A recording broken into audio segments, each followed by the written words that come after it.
Hola! Avui explorarem una pregunta fonamental de la filosofia política. Per què hem d'obeir la llei? Primer, hem d'entendre que tenir poder no és el mateix que tenir autoritat. El poder és força, però l'autoritat és el dret a ser obeït. Això ens porta a dos conceptes clau, la legitimitat de l'Estat per imposar-se i la nostra obligació moral d'obeir. D'on neix aquest deure? El mapa de la justificació es divideix en teories voluntaristes i no voluntaristes. L'intent més clàssic és el consentiment exprés. Només estic obligat si he autoritzat el poder voluntàriament. Però ningú ha signat realment aquest contracte original i votar no sempre implica un consentiment universal al sistema. Davant d'això, John Locke proposa el consentiment tàcit. El fet de viure en un país i gaudir de la seva protecció implica acceptació. Hume ho refuta.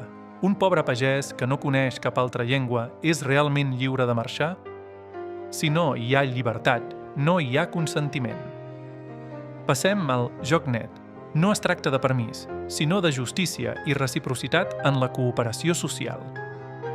És injust beneficiar-se dels béns públics sense aportar la nostra particular. L'enemic aquí és el polissó.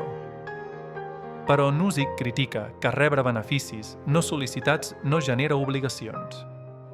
No vaig demanar que poséssiu música. I si ningú tingués autoritat?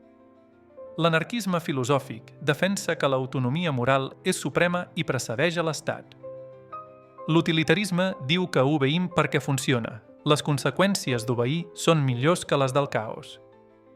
Però és un càlcul impossible d'estendre a l'infinit i podria justificar accions immorals pel bé general.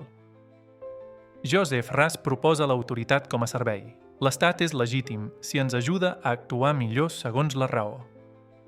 Això funciona per al trànsit, però no per a qüestions morals complexes on els polítics no són experts. Altres parlen del deure institucional. Som part d'un nosaltres i la nostra identitat defineix l'obligació. John Rawls proposa el deure natural de justícia. Hem de promoure les institucions justes que se'ns apliquen. Però per què he d'obeir al meu estat específic? Aquest és el requisit de particularitat, el taló d'Aquil·les del deure natural. I quan la llei és injusta? Apareix la desobediència civil, un acte públic i conscient per provocar un canvi.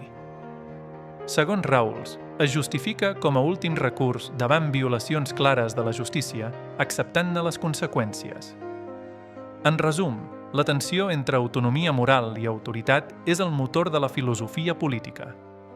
No hi ha respostes binàries, només raons en context.